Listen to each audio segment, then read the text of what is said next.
CRIF presenta la entrevista en línea con William Meléndez.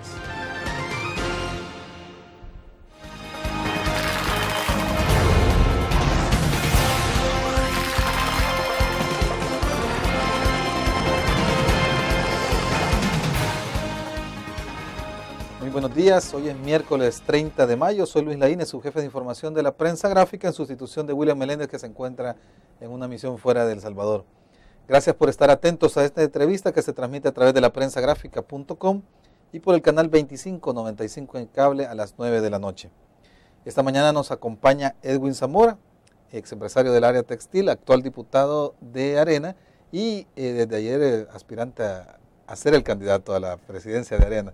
Bueno, Edwin, bienvenido, gracias. Muchas gracias, Luis. Gracias, amigos cibernautas y amigos televidentes. Puede enviar sus comentarios a través de @LLLaínez, LPG, en Twitter, y al correo llaínez@laprensagráfica.com. Vamos a hablar un poco, tal vez, de este último proceso. Hoy en el periódico, en la prensa gráfica, destacamos ese tema de cómo empezaba el proceso por la candidatura presidencial en Arena. Y quisiéramos tocar el tema puntual suyo de la renuncia al COENA, precisamente para estar más libre siendo diputado y no ser juez y parte, ¿verdad? Sí, como usted recordará, mientras fue la campaña, yo pedí un permiso para ausentarme de mis funciones del COENA y puse mi puesto a disposición inclusive para que el COENA y el presidente del COENA decidieran si me querían sustituir en ese momento, porque creía que era importante dedicarme de lleno a las actividades de campaña. Cuando resulté electo, gracias al apoyo de los ciudadanos, aprovecho la oportunidad para agradecérselos nuevamente, quería ver cómo mi tiempo como diputado y mi tiempo como COENA iban a interactuar. Estoy participando en 3 comisiones, aunque oficialmente solo estoy en 2, que es Economía y Financiera. También participo en la Comisión de Hacienda por la tremenda relevancia que tiene esa comisión y por la interrelación que existe entre las 3 comisiones. Eso, que una es el lunes, la otra es el martes, la otra es el miércoles y después tenemos plenaria el jueves. Además, con la Casa de Puertas Abiertas, que fue una de mis promesas de campaña, como una oficina de atención ciudadana para recibir a los ciudadanos que tengan inquietudes para iniciativas de ley, pero también para recibir a todos los ciudadanos que tengan cualquier tipo de deseo de hablar con el diputado, con alguien que les apoye a resolver sus problemas. Estamos terminando de equiparla con el amueblado, pero también con la gente que va a estar atendiendo a la ciudadanía que se esté acercando. Entonces, entre las dos funciones como diputado, además de todas las otras responsabilidades que uno tiene como diputado, sentí que yo necesitaba más tiempo para dedicarme de lleno a mi trabajo de diputado, y fue así como pedí ya retirarme definitivamente del COENA. Pero también hay, digamos, un interés ya mostrado por participar en la candidatura presidencial de Arena. Ya lo decía ayer Donato Baquerano, que es miembro del COENA, de que espera que como COENA terminar el proceso más o menos en septiembre. En todo caso, ¿cómo ve ese proceso usted? O sea, ¿hay interés manifiesto suyo por participar? Mire, ayer obviamente los periodistas vincularon mi retiro del COENA con una posible interés en ese sentido. Y me hicieron la pregunta directa que si lo hacía por eso. Y la respuesta es categóricamente no lo hice por eso, lo hice por la razón que acabo de explicar. Lo hice por la razón que creo que le tengo que dedicar el tiempo que necesita mis funciones como diputado. A veces uno piensa que quizás el trabajo del diputado se limita exclusivamente al día de comisión o a la hora, 2, 3 horas de comisión y al día de la plenaria y que no hay nada más que hacer. Realmente... algunos así hacen, pero hay sí, que aclarar. Yo le puedo decir que mis compañeros diputados con los que he interactuado todo este tiempo, estas semanas, pasan ahí en la asamblea de comisión en comisión, de reunión en reunión. Hay colas de gente literalmente buscándolo a uno que quiere promover alguna iniciativa.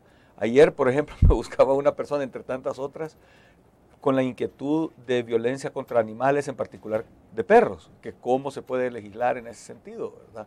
Entonces hay tantos grupos de interés que quieren hablar con los diputados para que atiendan sus intereses, valga la redundancia, que para hacer un buen trabajo como diputado yo sentí la necesidad de apartarme de las responsabilidades del COENA. Creo que la responsabilidad del COENA es una responsabilidad muy seria y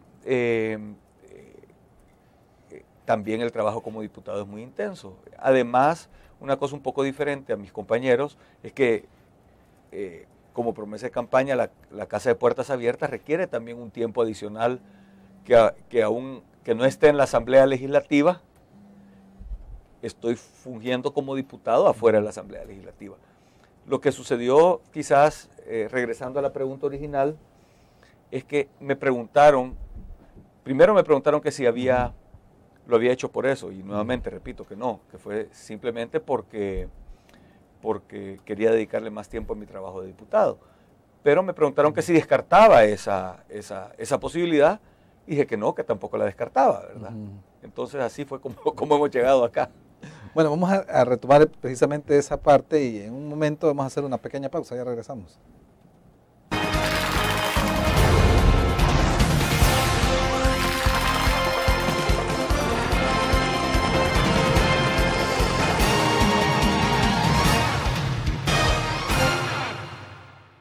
¿Qué te parece si este año descubres nuevos destinos? Alcanzas tus metas. Manejas nuevos triunfos sin más preocupaciones. Cuenta con nosotros para lograr todas tus aspiraciones. Los créditos de la Agrícola te acompañan para que puedas crecer hasta donde te lo has propuesto. Solicítalos al 2210-9800 en bancoagricola.com o en agencias. Banco Agrícola.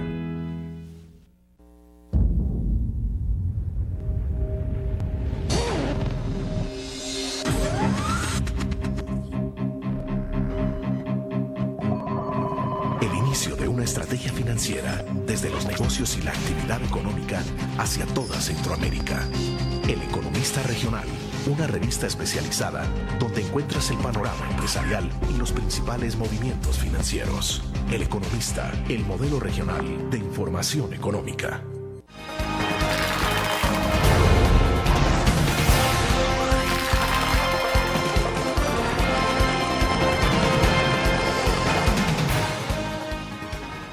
Gracias por seguir con nosotros a través de la prensagráfica.com.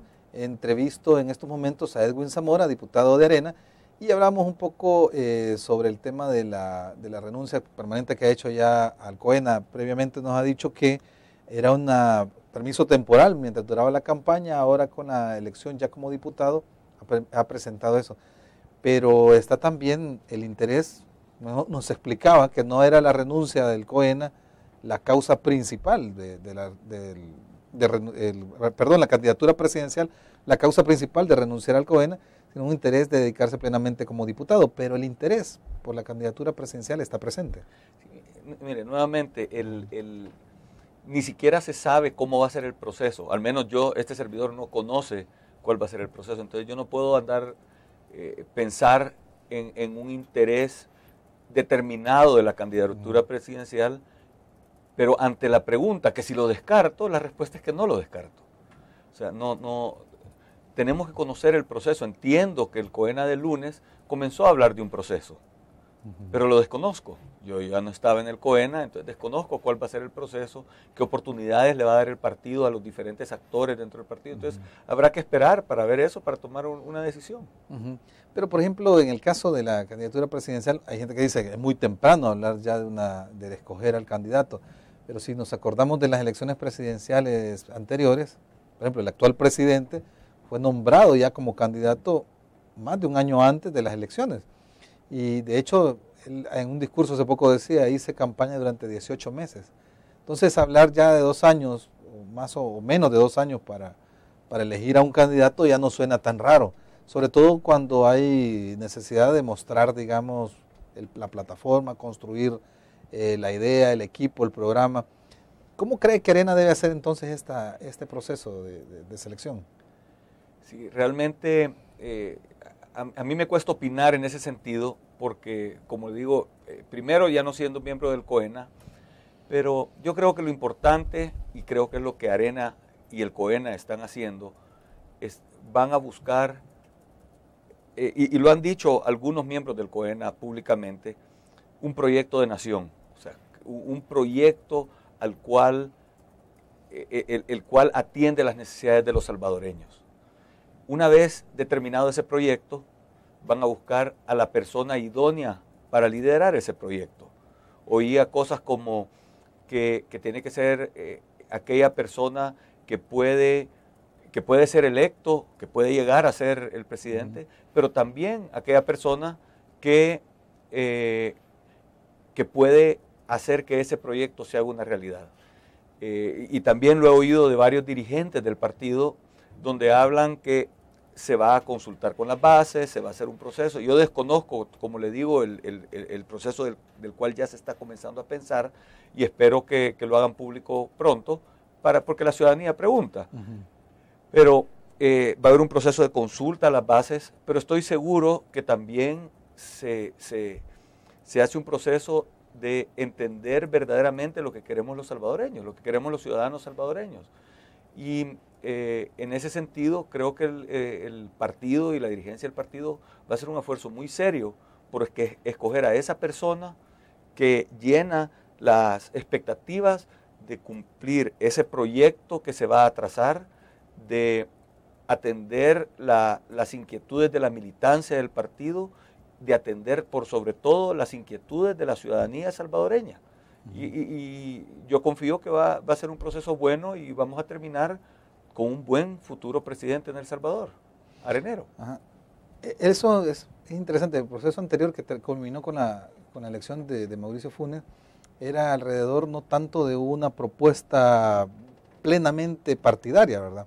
Es decir, Funes no era un militante del FMLN orgánico, se tuvo que hacerlo por el requisito constitucional.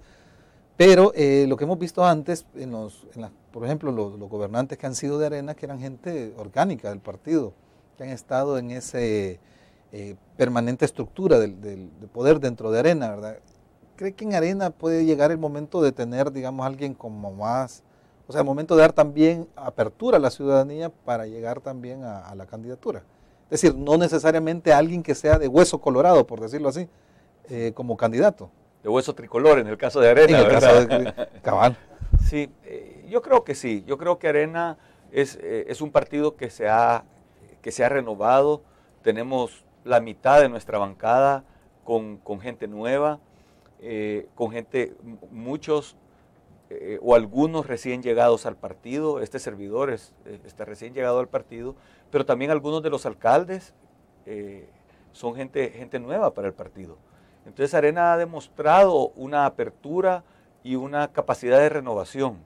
Entonces yo creo que en el caso de nuestro candidato presidencial se va a elegir a la persona más idónea para hacer el trabajo, para llevar al país a donde todos los salvadoreños lo necesitamos. ¿Y qué se necesita, digamos, dadas las condiciones actuales que estamos en el país, como la crisis que ha venido en parte mundial, pero también local, qué tipo de personas se necesita entonces para El Salvador, para dirigir El Salvador? En primer lugar, creo yo que debería de ser una persona con un liderazgo claro, una persona que pueda comunicar efectivamente una visión nueva de país, una visión de país que nos lleve a donde los salvadoreños necesitamos estar.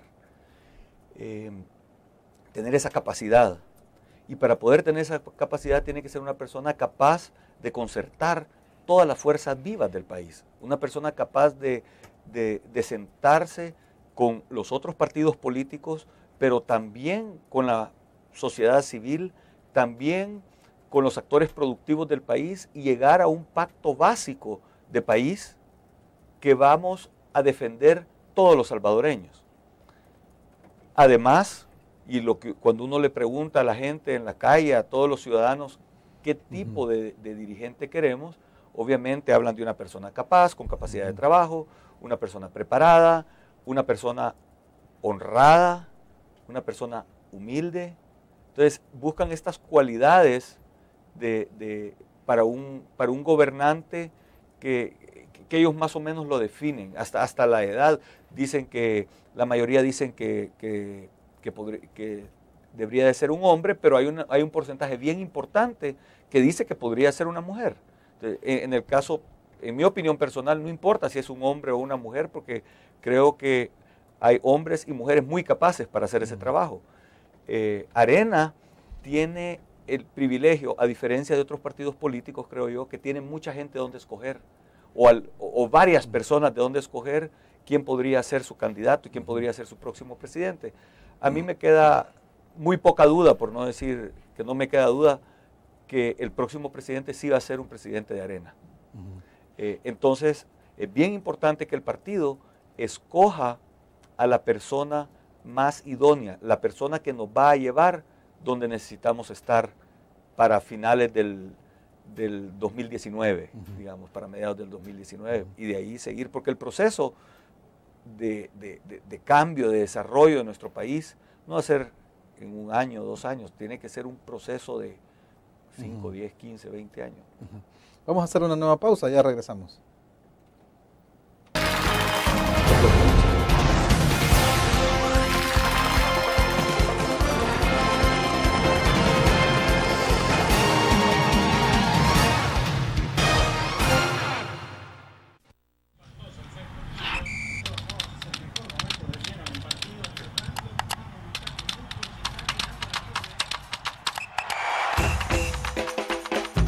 La emoción del deporte está en www.elgráfico.com. Ingresa al nuevo escenario deportivo y descubrí toda la pasión del deporte. Fotos, videos, fichas y resultados de las mejores ligas del mundo. Elgráfico.com. Conectados por deporte. Blur. La revista más innovadora y moderna de todos los tiempos. Única en su estilo, creativa. Un espacio exclusivo y reservado de entretenimiento y diversión, llevada al máximo. Blur. Time Out, Movie, lo mejor de la cartelera. Art. Shopping, la guía de la moda. Go, viajes cortos fuera de la ciudad. Blur.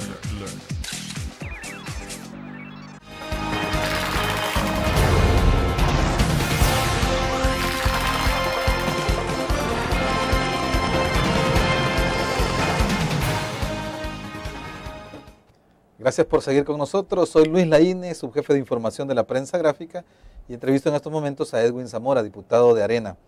Queremos también conocer otra faceta de lo que ha propuesto y ha puesto en práctica en la Asamblea Legislativa. Hemos escuchado una de las banderas que decía durante la campaña en el tema de la austeridad. ¿Cómo se ha transformado esto cómo se ha hecho concretizado esto en la Asamblea cuando hemos visto cómo actúa la Asamblea? Recientemente en la prensa gráfica hemos publicado una serie de informes sobre los viajes de los diputados, y en concepto de viáticos son $565,000 durante 2011. ¿Cómo se puede atacar esto? Sí, durante la campaña, si bien es cierto que hablé de austeridad, yo creo que el mensaje central de mi campaña es de una política de puertas abiertas y pedía la participación ciudadana. Yo creo que en ese sentido, eso es lo que ha hecho el cambio más importante en el quehacer de cualquier servidor público. Hoy mismo veía en un canal de televisión cómo le cuestionaban un viaje a un viceministro, un viaje a Guatemala por avión que había costado $1,200 y pico a un viceministro. El pasaje. Entonces yo opino que en el caso de la Asamblea Legislativa... Que realmente de 1,200 ir a Guatemala estaba... Sí, y le preguntaban que por qué no se había ido en bus, por ejemplo, por parte del presidente de la ANEP. Se fue vía Aruba. Se fue. Y el día anterior el ministro se había ido por $600 y pico. Entonces, que ya de por sí era un gasto que podía haberse sustituido con un viaje en bus, por decir algo, que solo hubiera costado $50, $80, no me acuerdo cuánto es exactamente, pero el tema es que cómo es que de un día para otro uno fue por 650 y el otro por 1,250. Yo no estoy aquí para juzgar si las decisiones que ellos tomaron fueron las decisiones correctas en su momento, porque no sé cómo fue el proceso de decisión. Habría que evaluarlo para emitir un juicio responsable. Pero lo que sí, la razón que usé ese ejemplo es que los ciudadanos preguntan y los ciudadanos retan y cuestionan y creo que la ciudadanía está jugando un papel mucho más participativo en ese sentido. Nuestra responsabilidad, ante nada, tiene que tener la transparencia y la rendición de cuentas para que antes que los ciudadanos pregunten, esa información esté disponible para ellos y que ellos puedan opinar y pedirnos a los servidores públicos lo que esperan de nosotros. O sea, ya hubieron varias situaciones en este corto periodo de opiniones ciudadanas que nos dicen con claridad qué aprueban y qué desaprueban. Hay temas del famoso cóctel de langosta y caviar, por ejemplo, ¿verdad? Donde toda la fracción de Arena se abstuvo de ir, y de hecho ya nuestros directores en la directiva de la Asamblea habían dicho que mejor no se hiciera ese cóctel. No fue aceptada nuestra propuesta, entonces finalmente la fracción de Arena decidió no asistir. En el tema del alza salarial a los presidentes de las comisiones, Arena no votó por ello. En el caso de las seguridades por 3 años para los diputados salientes, este servidor y otros, expresando la voluntad ciudadana, consideramos que no era oportuno hacerlo. Si habían amenazas puntuales, había que analizar caso por caso para atender esas amenazas puntuales. Y así como eso, hay varias instancias donde yo creo que ya se está viendo el reciente cuestionamiento de los pasajes o de los viáticos de algunos diputados. Yo también creo que lo debemos de ver con responsabilidad. Mi posición de eso es: entendamos para qué sirvieron estos viajes, entendamos por qué se gastó en ellos y qué beneficio le han traído al país. Creo que debemos de seguir trabajando en una cultura donde los funcionarios públicos, y en este caso los diputados, rinden cuentas. O sea, gastar los diferentes montos puede ser mucho o puede ser muy poco, dependiendo qué se logró con ese viaje, qué se logró con ese trabajo que hizo el legislador o el funcionario público. Entonces el problema, a mi criterio, no es solo si se gastó o no se gastó, sino que la rendición de cuentas, ¿para qué sirvió ese viaje? Con esa transparencia, con esa rendición de cuentas y siempre con un espíritu de buscar austeridad, creo que vamos a ir caminando en el rumbo que queremos. Porque, por ejemplo, le entiendo la parte donde dice que hay que ver cuál es el resultado del viaje, ¿verdad? De los viajes, incluso si hablamos en plural. Pero también debe haber algo que llame la atención cuando un solo diputado concentre una buena cantidad de viáticos. Por ejemplo, había uno, el que llevaba el tope, digamos, de hecho un diputado de Arena, Alberto Romero, llevaba más de $40,000 en viajes, que fue el que tenía más. No lo digo para que critique a Alberto Romero, pero por lo menos decir de que un solo diputado tenía más de 40,000 y el que le seguía andaba por 30,000 o 25,000, algo nos dice que está mal, pues. Es decir, primero, no es equitativo. No sé si la función de este diputado es única y exclusiva y solo indelegable, ¿verdad? Pero sí, por lo menos hay un desbalance, ¿verdad? Sí, es que yo no creo que el tema de los viajes y de los viáticos es un tema que se tiene que manejar como que debe ser equitativo y que los 84 diputados deben de recibir la misma cantidad de viáticos para los viajes. Porque no es un beneficio o no debería de ser un beneficio, tiene que ser asignado de acuerdo a la necesidad del trabajo de cada uno de ellos. En el caso de Beto Romero, entiendo que él en ese tiempo él era vicepresidente de la directiva de la Asamblea. Entonces, obviamente, un diputado que, como le dicen, que es de la llanura, versus un diputado que esté en la directiva, las necesidades de participación en diferentes eventos internacionales van a ser distintas. Es como cuestionar que si el ministro de Relaciones Exteriores, ¿por qué hizo más viajes que el ministro de Agricultura? Ambos son ministros, pero seguramente el ministro de Relaciones Exteriores va a tener que hacer más viajes que el ministro de Agricultura. Entonces, nuevamente, yo no estoy pretendiendo defender a un diputado en particular ni los gastos de él, porque repito, no conozco en qué fueron los viajes que se hicieron, y qué beneficio y qué necesidad había para que esos viajes se hicieran o no se hicieran. Me imagino que sí fueron hechos con la responsabilidad del caso y conociendo a Beto, yo eso es lo que pienso.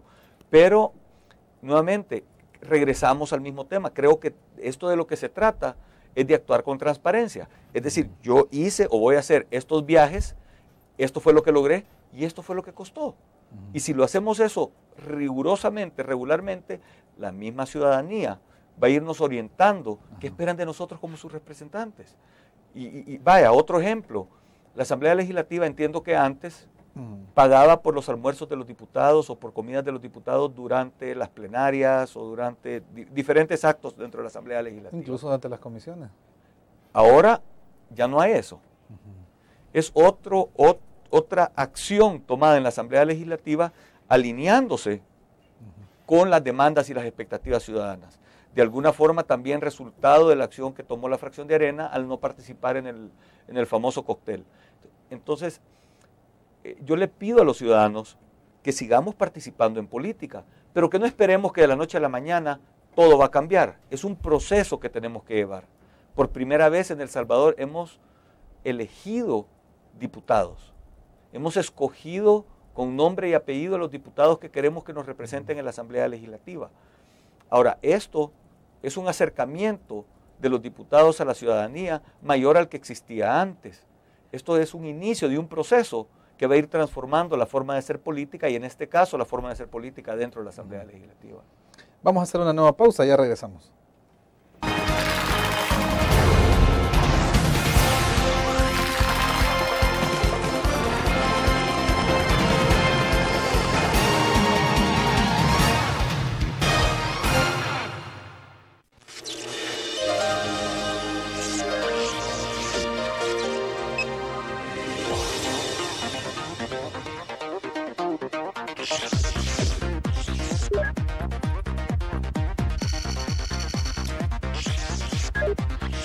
Estimulamos tus sentidos para que leas, veas, escuches e interactúes con la verdad.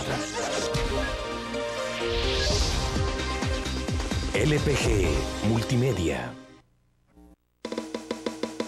Tu periódico es dinero, porque ahora puedes pagar con la prensa gráfica. Busca y recorta en tu periódico El Dinero, que podrás canjear en los establecimientos de nuestros aliados. Encontrarás uno cada día. Compra con la prensa gráfica y encuentra una buena noticia para tu bolsillo. Con la prensa gráfica lo compras. Con la prensa gráfica lo pagas. La prensa gráfica. Noticias de verdad.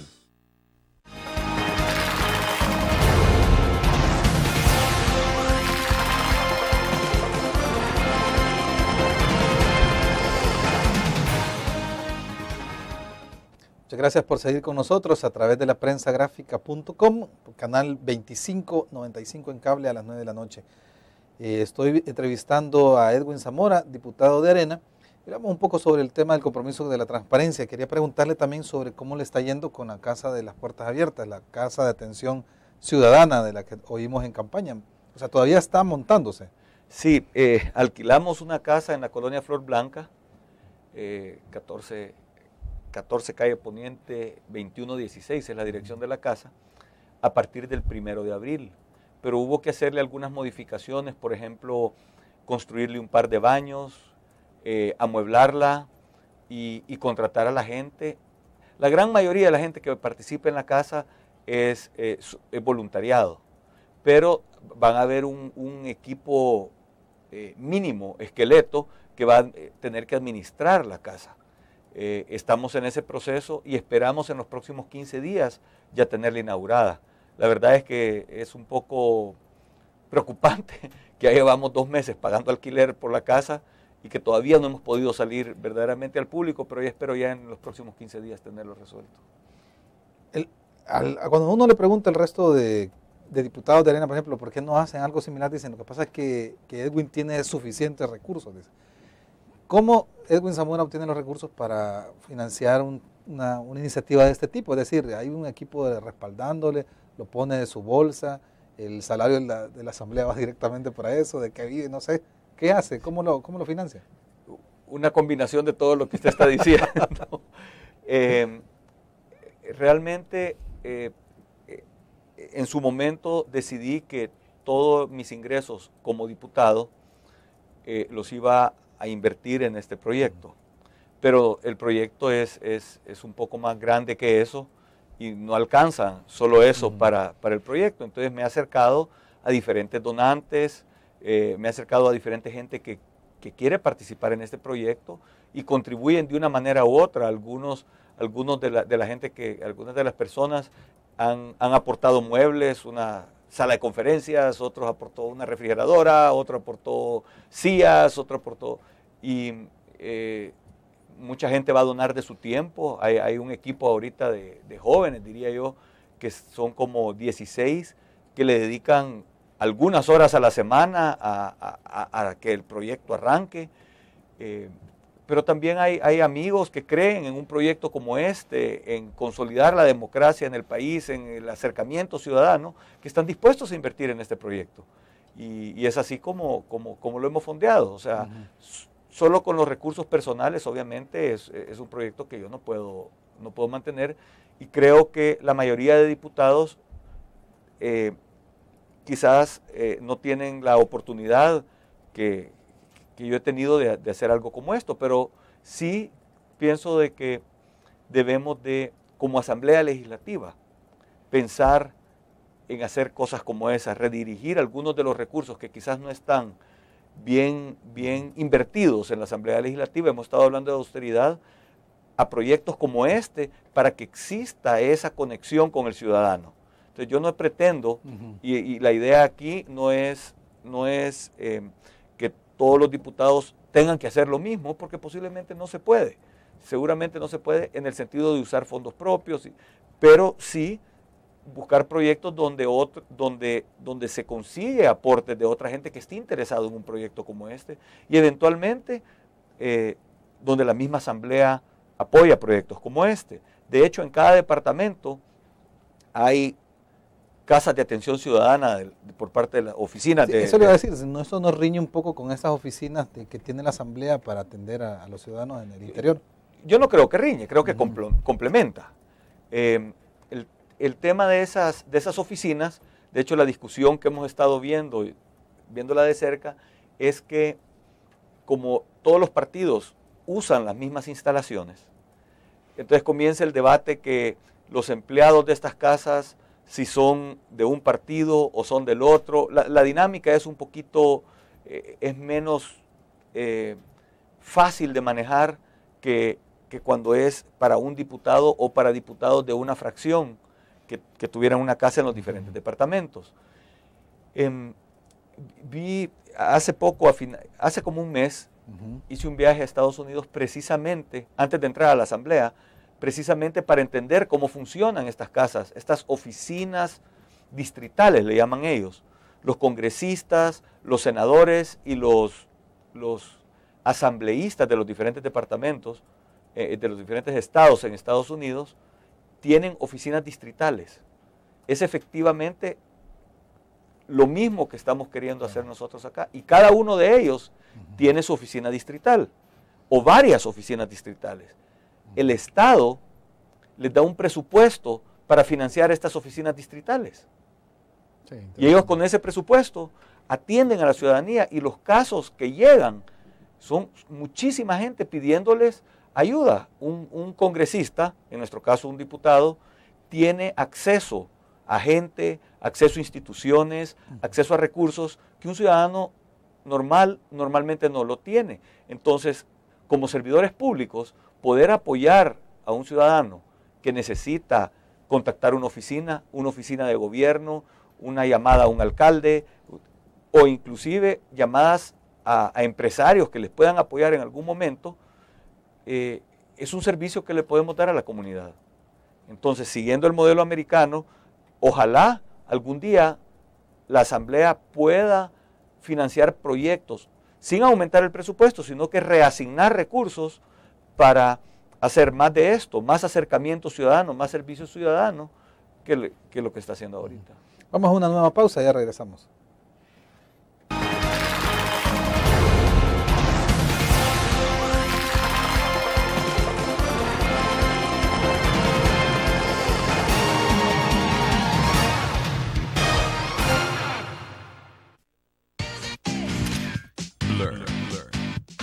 La revista más innovadora y moderna de todos los tiempos.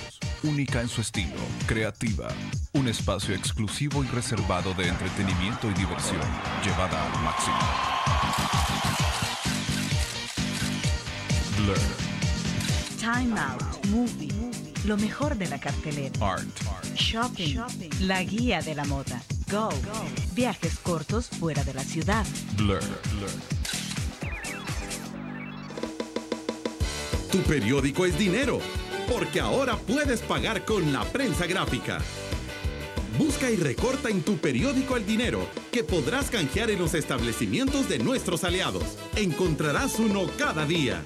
Compra con la prensa gráfica y encuentra una buena noticia para tu bolsillo. Con la prensa gráfica lo compras. Con la prensa gráfica lo pagas. La prensa gráfica. Noticias de verdad.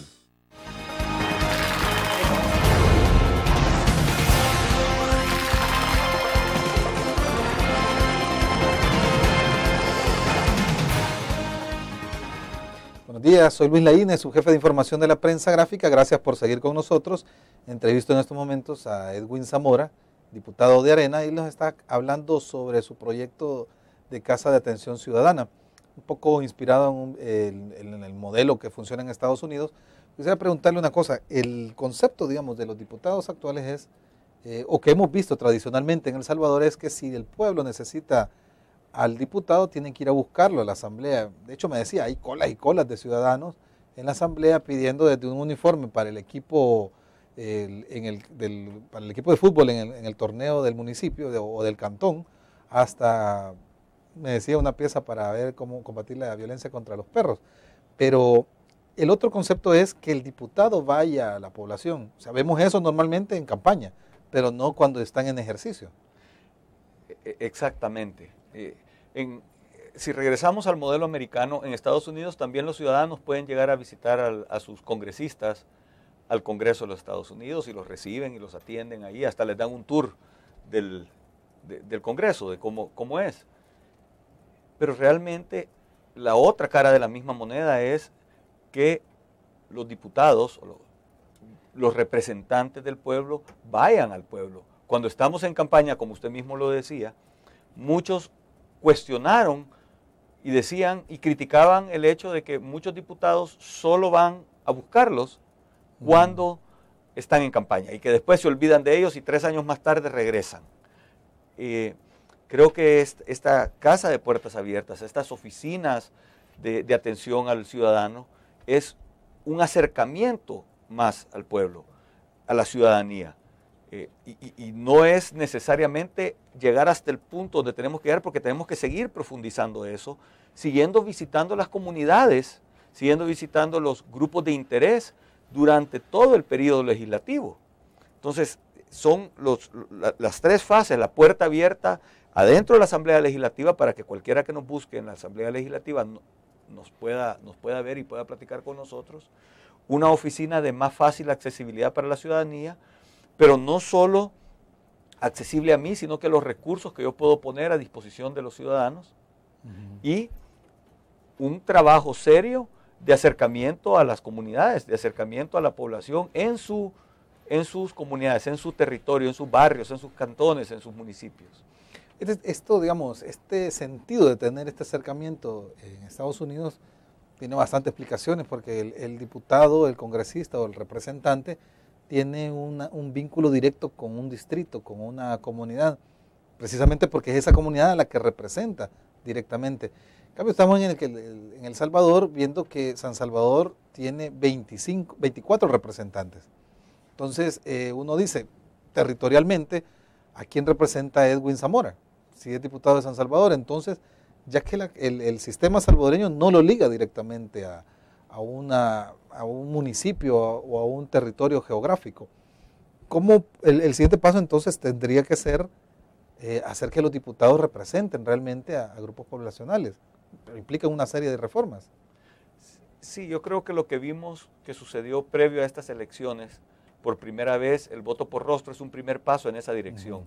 De hecho, hay mucha discusión, mucho debate sobre el tema de distritos electorales más pequeños, donde solo habrá un diputado por cada uno de los distritos. Pero como decía hace un momento, este es un proceso que debemos de ir impulsando y moviéndonos en esa dirección como salvadoreños. No podemos esperar ni debemos de esperar que de la noche a la mañana resolvamos todos los problemas de la democracia de nuestro país, todos los problemas de la participación ciudadana. Ha sido un proceso de evolución. Entonces, yo sí comparto Luis, con usted que debemos de irnos acercando a eso, porque es increíble la conexión que existe entre los representantes y los representados cuando esos distritos se reducen. Así uno puede representar con mayor claridad los grupos de interés que lo apoyaron y que esperan y que le exigen a uno. Ahora, no es totalmente desconectado de la territorialidad. Los 24 diputados del departamento de San Salvador representamos al departamento de San Salvador, aunque seamos diputados de la nación. Y debemos de estar conectados con los ciudadanos del departamento de San Salvador que nos eligieron para que los representemos. Una de las cosas más evidentes y más poderosas que he visto desde que quedé electo es que la gente se me acerca y me dice, mire, yo voté por usted, no me vaya a defraudar. Me lo dicen todo el tiempo. Estamos contando que usted nos va a ayudar, no nos decepcione, etcétera, etcétera. Entonces hay un vínculo íntimo entre el votante y su representante, como creo que no había tan cercano anteriormente. Vamos a hacer una nueva pausa y quisiera quizás empezar ese nuevo bloque preguntándole eso, ¿qué se ha hecho para mantener esa votación por rostros en la siguiente elección? Ya regresamos.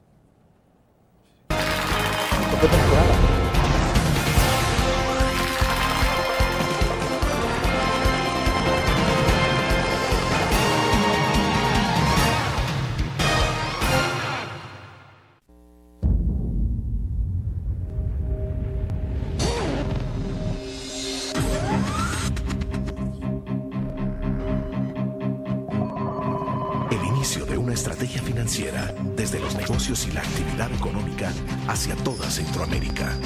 El Economista Regional, una revista especializada donde encuentras el panorama empresarial y los principales movimientos financieros. El Economista, el modelo regional de información económica.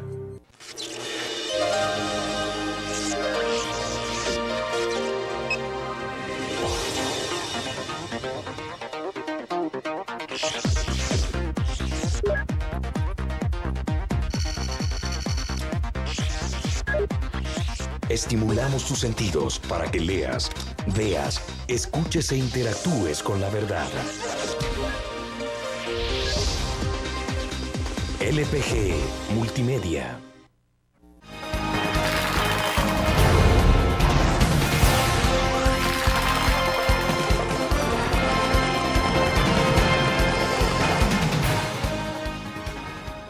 Muchas gracias por seguir con nosotros. Soy Luis Laínez, subjefe de información de la prensa gráfica. Entrevisto a Edwin Zamora, diputado de Arena, y le decía qué es lo que se está haciendo para poder mantener este proyecto de votar por rostros, elegir personas en la Asamblea, porque la elección de marzo pasado era gracias a una reforma transitoria. De hecho, nos vamos a la otra elección así como estamos y vamos a regresar al sistema anterior. Sí, yo creo que es algo que está pendiente, que debemos de atender de inmediato para evitar los retrasos que tuvimos en la elección recién pasada. Yo estoy comprometido con atender ese tema. Inicialmente nos hemos estado ubicando en las comisiones y organizando el trabajo de las comisiones. Yo no participo en la comisión que atiende ese tema, pero sí tiene iniciativa de ley. Sí, exactamente, y son temas que discutimos en la fracción y que le vamos a dar la prioridad del caso. Hablando de trabajo legislativo, su primera pieza de correspondencia ha sido para investigar la CEL. ¿Por qué? Realmente esa no fue mi primera pieza de correspondencia. La más famosa entonces, hasta ahora. Sí, no, sabemos la problemática del abastecimiento y del costo de energía eléctrica que hay en nuestro país. La CEL es una de las empresas más grandes del país y definitivamente la empresa que domina el suministro de energía eléctrica. La CEL es, por excelencia, la empresa que tiene el recurso renovable. La CEL y la GEO, que al final la GEO también es propiedad del Estado, ¿verdad? De la CEL. Es parte. En parte, correcto. con los retrasos que han habido con el tema del chaparral, hemos entrado que arbitraje, que no arbitraje, que inspecciones, que no inspecciones. Aparte que hay mucho dinero en juego, también está causándole un daño potencial a la población. O sea, mientras ese proyecto no despegue, mientras no se construya ese proyecto y cualquier otro proyecto en manos de la CEL, vamos a estar con un riesgo de abastecimiento eléctrico. Y es necesario darle la atención. Hay que ver cuáles son las anomalías, por qué se ha retrasado, por qué no se resuelve y resolverlo lo antes posible. Digamos, pero en algún modo puede significar también ir hacia atrás, buscar más atrás de este gobierno los orígenes de que puede haber del chaparral. De hecho, el chaparral no se inició con este gobierno, sino que es heredado. Ha medido, digamos, los costos que pueda traer, digamos, incluso para Arena, porque van a decir, no, lo que pasa es que lo que ha dicho el Frente es, Arena utilizó durante años a CEL como su caja chica, ¿verdad? Entonces, en algún modo, puede también abrir una caja de Pandora. Sí, la pregunta es, ¿qué es lo que queremos hacer como ciudadanos y qué es lo que queremos hacer como gobierno? Aquí no se trata, si hay gente que ha hecho algo incorrecto, hablemos de transparencia, veamos qué es lo que está pasando. Si hay un problema hacia atrás, hay que investigarlo. Nadie está diciendo, y yo leí la pieza de correspondencia con mucho detalle, nadie está acusando a nadie de lo que está de lo que está sucediendo asociado con el chaparral. Lo que estamos diciendo es, estos retrasos, estas anomalías, le van a causar un daño o le están causando un daño al país. Investiguemos qué está pasando para que esto se resuelva lo antes posible. El tema aquí es resolver un problema que está teniendo la CEL, que está teniendo la población salvadoreña con el tema del chaparral. Ya, en otro tema, por ejemplo, la Asamblea Legislativa está envuelta en un conflicto muy fuerte con la Sala de lo Constitucional. Bueno, Arena lo que ha dicho es que es posición de Sigfrido Reyes, ¿verdad? Presidente de la Asamblea, pero en todo caso son comunicaciones institucionales las que están mostrando ese choque con la Corte Suprema. ¿Usted cómo ve ese tema? Sí, de hecho, esa fue mi primera participación en el Pleno. Yo respeto, y Arena respeta, la división de poderes. Respetamos el Estado democrático, republicano y representativo. Y así lo dije en el Pleno. En la medida que la Asamblea Legislativa quiera presionar a otro órgano de Estado a hacer algo, está transgrediendo su autoridad, está invadiendo el territorio de otro órgano del Estado y creo que no lo debemos de hacer. Ni la Asamblea Legislativa debe de meterse en el órgano judicial o el ejecutivo, cada uno tiene sus atribuciones. Nosotros, como fracción, todos votamos en contra de una publicación que se hizo la semana antepasada, creo que fue, ¿sí? Básicamente presionando a la Asamblea, a la Corte Suprema de Justicia. Y creemos de que eso resta la independencia de los poderes del Estado. Es importante seguir respetando esa independencia de poderes. Y en ese sentido me he expresado. Cada uno de los poderes tiene su reglamento interno y tenemos de confiar que ese reglamento se cumple y que ese reglamento se lleve a cabo. Aunque también hay que reconocer que hay algún señalamiento que habla de que también la Sala ha transgredido, digamos, el campo legislativo y casi se ha puesto a legislar. Ninguna de las dos cosas. O sea, hay que asegurarnos que no transgreda ningún poder su autoridad metiéndose en lo de los otros poderes. Así de sencillo, si no, no estamos en un Estado republicano. Edwin, ha sido un gusto platicar con usted, se nos acabó el tiempo. Quiero agradecer por habernos acompañado esta mañana. Gracias por venir. Muchas gracias, Luis. Un gran gusto estar aquí nuevamente. Gracias, amigos cibernautas y amigos televidentes. Un gusto estar con ustedes. Mañana vamos a tener en los estudios a Luis Mario Rodríguez, él es el director de Asuntos Legales de FUSADES, para hablar un poco sobre la evaluación que se han hecho de los 3 años del gobierno del presidente Mauricio Funes. Los espero mañana a las 8. Muchas gracias.